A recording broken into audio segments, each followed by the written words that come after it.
Falando sobre dinheiro, falando sobre riqueza em Deus, riqueza de Deus, sabe aquela riqueza que você não pede, mas você pediu para Deus, pediu para o nosso Senhor, e Deus manda de alguma maneira, através de alguém. Existe a riqueza que você trabalha, né? Pedro mesmo, ele era pescador, então ele tinha o seu ganho a partir do seu trabalho como pescador. E ali, pescando, jogando as redes, ele ganhava o seu sustento. E quando ele foi trabalhar na pregação do Evangelho, ele teve que depender de Deus, depender da providência divina, porque cabe a cada pessoa que planta, ele colhe, né? Então você vai semeando a palavra e aos poucos vão vindo os frutos. E Paulo foi muito sábio quando ele disse que um planta, outro rega, outro dá o crescimento. É Deus quem dá o crescimento e tem outro que vai lá e colhe, né? Quando você está numa fase ou num lugar de colheita, você já está vivendo da bonança daquilo que você plantou na época do deserto.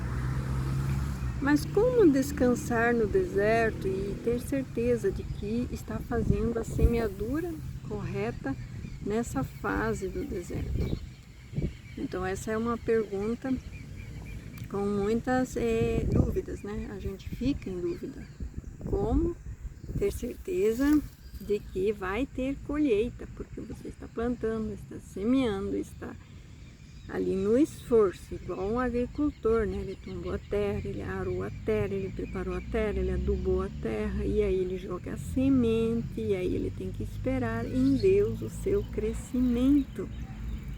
Então ele só vai colher daqui a 4, 5, 6 meses, dependendo do que ele plantou e dependendo da fase do ano em que foi plantado.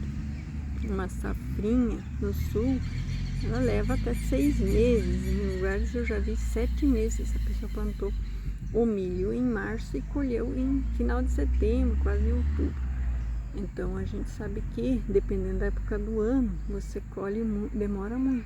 No verão, porque o milho ele tem muito isso de horas de sol.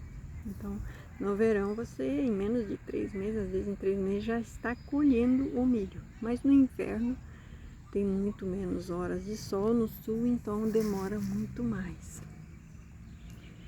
Então esse plantio, essa colheita, feito todo o processo com muita paciência.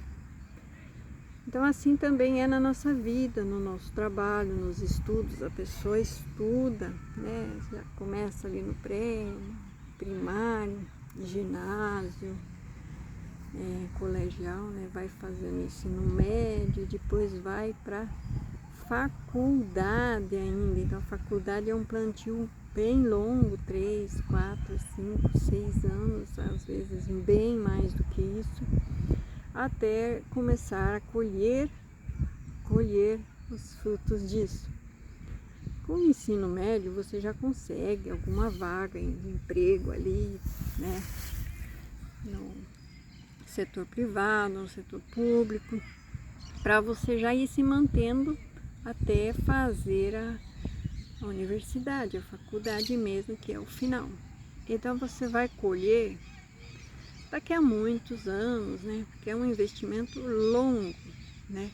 Onde toda a família se esforça, ali onde tem o pai, a mãe, às vezes outros parentes ajudando, às vezes os fiéis, o próprio governo ajudando. Então hoje aqui, em 2024, a gente tem o fiéis, né? Então eu não sei como anda funcionando, mas deve ter ainda aprovação. E daí, depois de terminar a faculdade, aí a pessoa está apta para trabalhar em tal função, para começar a colher os frutos de toda essa plantação. E daí ele tem que começar a fazer a clientela, né? E Deus tem chamado pessoas para a obra do Senhor. E a obra do Senhor, né? Paulo passou um tempo, um período de preparo não muito longo. entre a perseguição e o início da pregação de Paulo, não foi tanto tempo assim. Mas ele teve um tempo de plantio, teve um tempo de colheita. E ele passou de perseguidor a pregador, né, a perseguido. E isso acontece, né, com o cristão. Então, quando você entra para o ministério do Senhor, você tem um tempo de preparo, onde você vai aprender muito com quem já está há mais tempo na vivência do Evangelho, vivendo na dependência da palavra de Deus, onde você vai estudar a palavra, onde você vai jejuar, onde você vai buscar se conectar o máximo possível com Deus, com o Espírito Santo, com o que Deus te fala, como Deus te chama. E esse tempo, ele pode variar, né? Você pode, às vezes, demorar, às vezes não. Hoje em dia tem igrejas que não exigem formação teológica, porque a formação teológica, eu não quero aqui ser crítica, mas ela, de certa forma, limita o Espírito Santo. Então, o Espírito Santo, ele sempre trabalhou de acordo com o seu tempo. Então, ele tinha um tempo antes de Abraão, né? Tinha o Espírito de Deus. Então, tinha também depois Moisés, né? Depois, passando para ali, o Moisés recebeu ali a aliança, né? Então foi passado a lei, né? Então, mas a lei não eximia a pessoa de ter o Espírito Santo para ser apto. E aí, quando passou da lei, né? Foi para a fase dos juízes, né? E os juízes, eles eram visitados, eles eram cheios do Espírito Santo para cuidar e salvar o povo, né? Para julgar o povo e estar ali na brecha entre Deus e o povo, conduzindo o povo à verdade, à palavra de Deus. Então, o Espírito Santo, ele trabalhava daquela maneira naquela época. Então, depois foram uns tempos, aí apareceu a época dos reis. Então, o Espírito Santo continuava no templo, no tabernáculo, mas ele dependia muito do que os reis decidiam. Então, um rei ímpio fazia todo o império sofrer, independente do sacerdote, do sumo sacerdote, do que era responsável máximo no templo do Senhor. E depois, na época dos babilônios, né, que aí Israel já foi espalhado, né, já foi disperso, já voltou como subjugado. No final, quando voltou, era subjugado ainda a Pérsia, e no final a Roma. No tempo de Jesus ainda era subjugado a Roma. Então o Espírito Santo ali, ele não atuava tanto e era muito difícil, né? Pessoas que tinham essa vivência no Espírito Santo. Não que o serviço sacerdotal não existia, existia todo o ritual ali, como se fosse mesmo um preparo teológico, né? Então as pessoas tinham todo um preparo, né? Sempre existiu os nazireus, os guardados, os separados, os escolhidos. E depois veio Jesus. E Jesus, ele cumpriu ali toda a promessa. Ele falou no livro de João, ele deixou muito especificado, em vários capítulos ali, ele vai especificando muito que ele teria que partir, que ele teria que subir para que o Espírito Santo pudesse descer, para que pudéssemos ser cheios do Espírito Santo, porque sem o Espírito Santo não conseguiríamos. Sem o Espírito Santo não seria possível um crente verdadeiro sobreviver e viver no mundo como é, né? No mundo tal como é. A gente sabe que foi 1/3 dos anjos que caíram, né? Conforme a palavra de Deus. desse 1/3 no final, né, fala no livro de Jeremias, Isaías fala que eles desviaram, né, 2/3 da humanidade. Então, assim, a gente sabe que 2/3 da humanidade vai ser perdido, né, não vai ter salvação para eles. Então a gente não sabe qual que vai ser a régua que vai medir o outro 1/3 da humanidade. 1/3 da humanidade até que é bastante, sendo que a gente hoje está com, não sei se chega a ser 8 bilhões, né, mas está quase, né, alguns falam que passa, outros falam que é menos, mas 8 bilhões de pessoas, 1/3 deve dar quase 3 bilhões, né?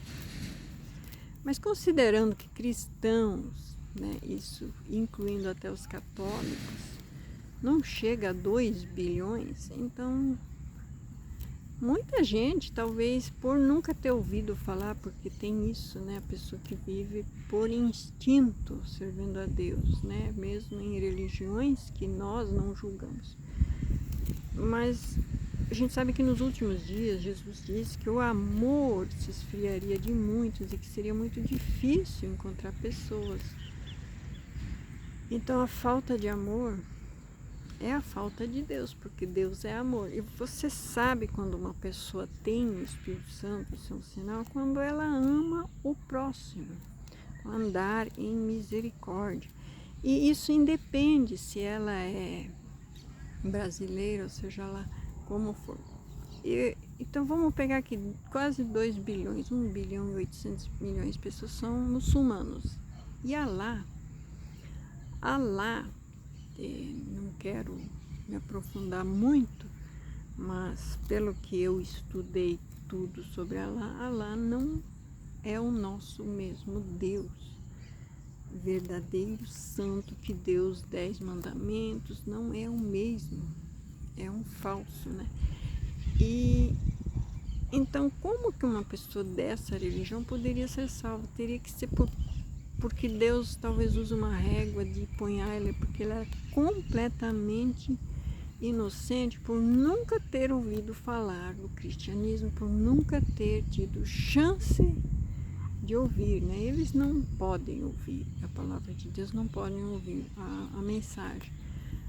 Mas a índole, quando a pessoa tem amor, e com certeza o amor ao próximo, ele mostra que a pessoa tem Deus, né? Então quando a pessoa tem misericórdia, então quando a pessoa não mata até o assassino que mata em nome da sua religião, ele é cruel, ele não tem amor nenhum.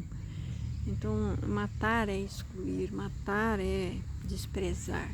Matar é você tirar toda a esperança e o sonho de alguém, isso é matar. Então, tem gente que não tem dó, né, de matar a esperança e o sonho de outras pessoas. Mas falando mais sobre o Espírito Santo, e um dos sinais do Espírito Santo, temos os frutos do Espírito Santo, que é amor, alegria, paz, longanimidade, domínio próprio. Tem ali os frutos do Espírito Santo que são bem conhecidos, né? Não tem como você não conhecer alguém que conhece a Deus, que serve a Deus e que tem os frutos do Espírito Santo. Porque os frutos são muito claros, muito óbvios. E a gente vê pessoas que não são crentes, muitas vezes aparecendo muito na mídia ali por demonstrar uma misericórdia incomum para com pessoas em necessidade, né? Isso mostra que ainda existe amor, ainda existe misericórdia, que Deus ainda se manifesta nos improváveis, não é? Então, às vezes alguém que a gente não julga como ninguém, mas Deus já está escolhendo, já está separando, e mais cedo ou mais tarde a pregação do Evangelho chega a essa pessoa e ele começa a ver que Deus sempre já tinha o chamado, né? Deus sempre já tinha o escolhido, né? Então,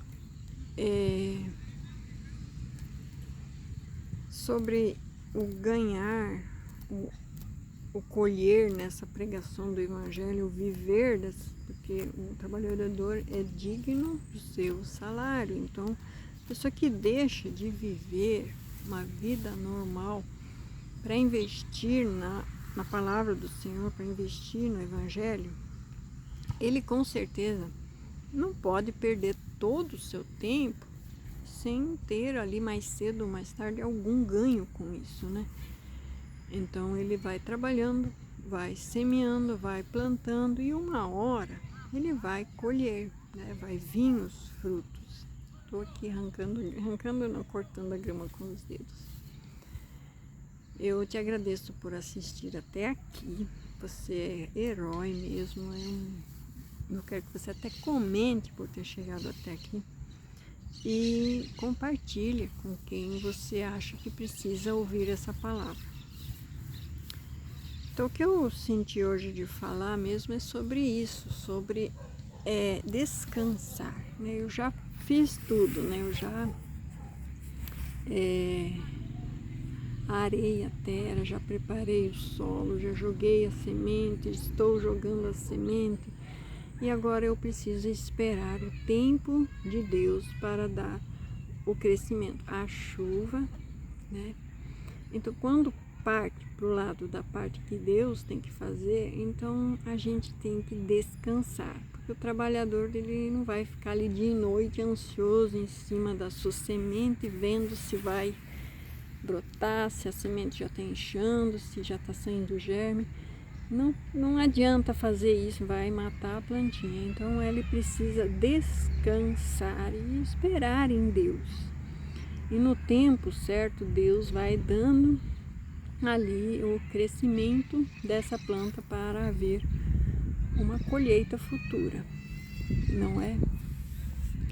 Então, graças a Deus que a gente tem pessoas que se comprometem em Deus, se comprometem em ter o Espírito Santo, porque Jesus era muito preocupado com essa parte de que os seus discípulos precisavam do Espírito Santo, porque senão eles seriam meros religiosos, apenas replicando como papagaios o que lhes foi ensinado, e não haveria o Espírito Santo para os guiar, o Espírito Santo para mostrar, dar revelação, dom de cura, enfim, os dons de milagres e prodígios que os santos podem e devem buscar ter, né?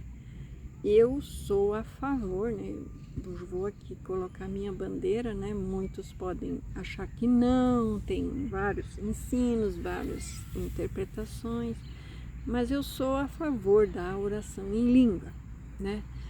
Eu não digo chegar na igreja e fazer aquele barulhão, né? Eu não sou disso. Mas a oração em língua, para mim, ela é uma edificação pessoal para mim, para eu me edificar. Como eu disse, a oração em língua ela não é para a igreja, nem para os outros, mas ela é para mim. E quem disse que eu sou perfeito? Se você é perfeito, não tem a oração em língua. Mas se você vê que você é humano, e que você pode estar olhando com olhos carnais e interpretando pessoas de maneira errada, porque te foi ensinado na religiosidade que você tem que interpretar dessa maneira, então você é religioso, você não precisa de língua, porque você interpreta como a religião te ensinou e não como o Espírito Santo te mostra, né? Então, quem é guiado pelo Espírito Santo, ele busca se encher do Espírito Santo. E não tem melhor maneira do que orando em línguas. Então eu uso essas duas armas, o jejum e a oração em línguas. E isso eu não preciso fazer em público, nem para mostrar para ninguém. Isso é entre eu e o Pai, entre eu e Jesus, entre eu e o Espírito Santo. Porque ela é a língua dos anjos, como diz em Coríntios 13, 1. Ela fala nem que eu falar as línguas dos anjos e dos homens e de todo. Então, existe a língua dos anjos. Então, eu posso estar conversando na língua dos anjos, dos santos anjos salvos, né? Daqueles que nos ajudam em nossas petições, né? Então, e tem a língua do Espírito também, que fala em Efésios e também na carta de Judas, né? Então, a gente pode sim e deve sim ter o dom de línguas. Para mim, me ajuda muito. Eu perdi muitos anos da minha vida porque eu fui atrás de pessoas e palavras que diziam que não deveria, que não pode, porque não existe, porque não...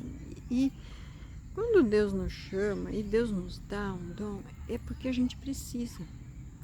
Então eu andei afastado e muito longe de Deus, sem ouvir o Espírito Santo, porque eu não orava em línguas, porque eu acreditava que não era de Deus, que não era certo, mas Deus tinha me dado o dom de línguas.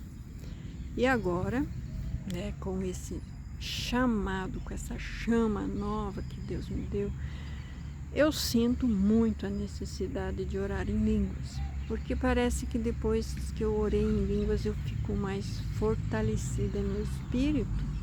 E isso é o que eu preciso, ficar forte espiritualmente, né? Isso não atende interesses de pessoas que querem que pessoas como eu se desviem, fiquem longe do Evangelho, porque só atrapalham os negócios deles. Porque para muitos o Evangelho é negócio, né? O Evangelho é um negócio, que a placa da igreja deles é registrada do jeito deles, tem que crescer do jeito que o estatuto deles lá.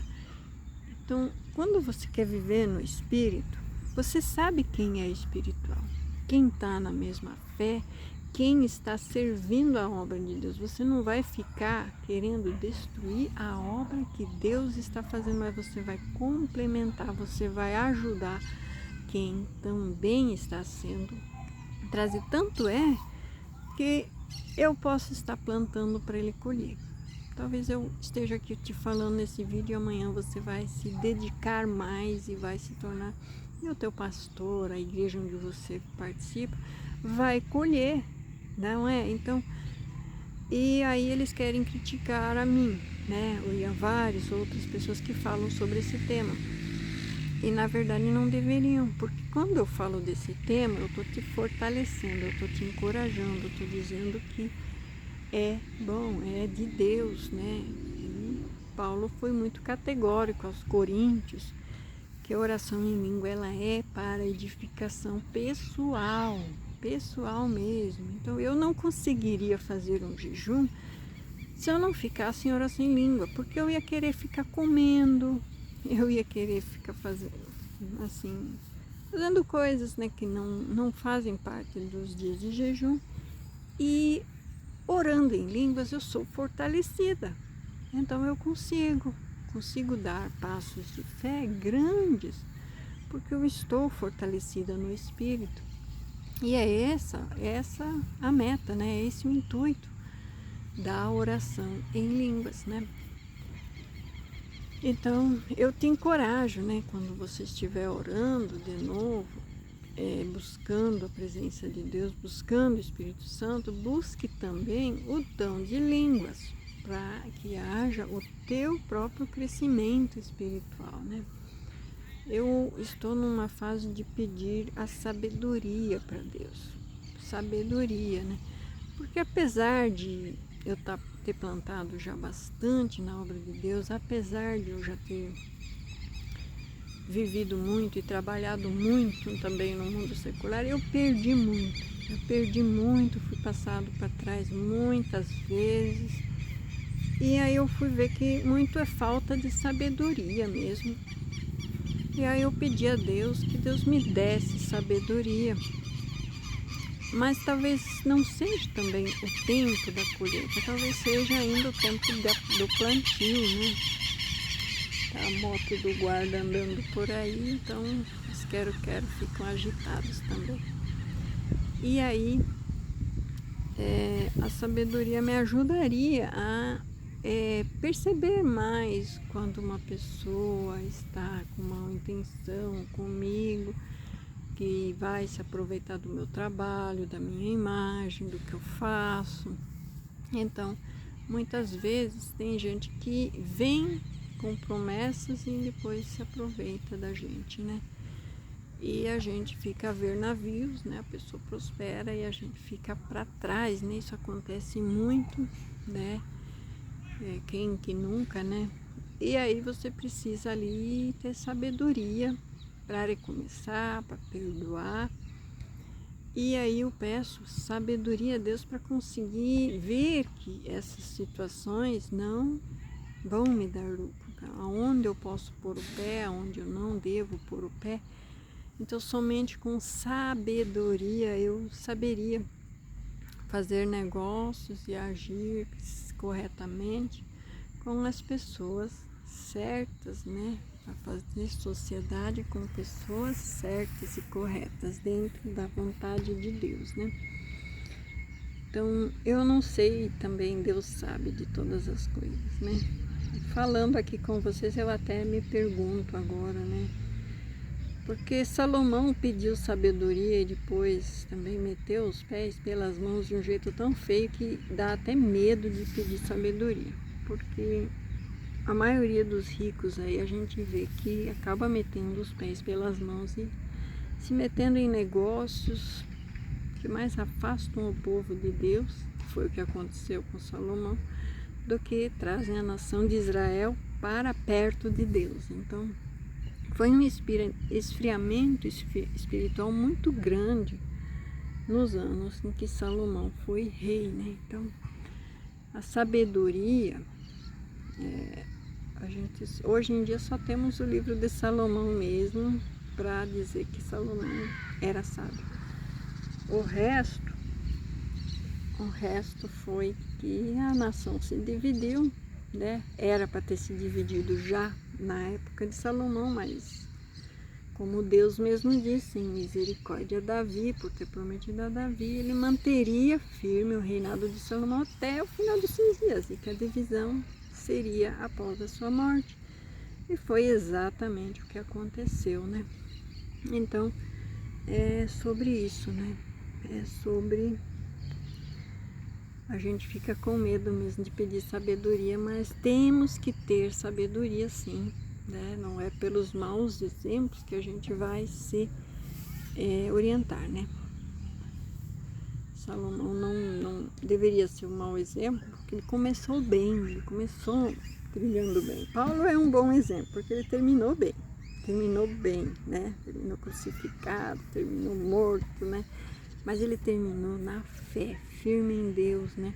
Ele nunca abandonou o que Deus lhe havia proposto, o que Deus lhe havia chamado para ser. Então essa é a meta, né? Essa é a vontade da gente, a vontade de Deus, que a gente permaneça firme na fé até o final. Então, se você está gostando dos meus vídeos, você comenta, tá? Eu gostaria muito de receber mensagens, né, sobre o meu conteúdo e saber a opinião de vocês, né? Como que é a jornada de vocês. Porque nem sempre o jeito que eu penso é o jeito que você pensa, né? Nem sempre como Deus me chamou, Ele chamou você. Talvez você tenha opiniões divergentes quanto a isso. Mas a importância de você ter o dom de língua, eu quero deixar bem ressaltado isso. Bem ressaltado isso é quando você realmente fica muito fraco. Muito fraco. Tem gente que não fica fraco, né? Você tem gente... Só que eu me considerava forte, mas era religiosidade. Religiosidade, você vai embora, você passa que nem um rolo compressor por cima de todos, né? Sem dó nem piedade. Isso é religiosidade, não é? Mas não é... Deus não nos chamou para passar por cima de ninguém, né? Deus é amor, não é? E quando nós somos chamados para representar Deus na terra, a gente tem que ter compaixão, amor, misericórdia. E Deus é misericordioso, Ele sempre foi. E um dos atributos principais, além de Deus ser amor, Ele é misericordioso, Ele não ganha. Então Ele demora muito em se irar, em se vingar, em fazer os seus justos juízos. A gente até às vezes fica nervoso, porque o ímpio fica tanto tempo no trono. No entanto, é da vontade de Deus que assim seja, não é? Eu vou interromper o vídeo aqui, que minha filhota chegou aqui. Aí outro dia eu abro outro vídeo, tudo bem? Deus abençoe vocês ricamente e que as ricas bênçãos do Senhor vos acompanhem. Em nome de Jesus. Amém.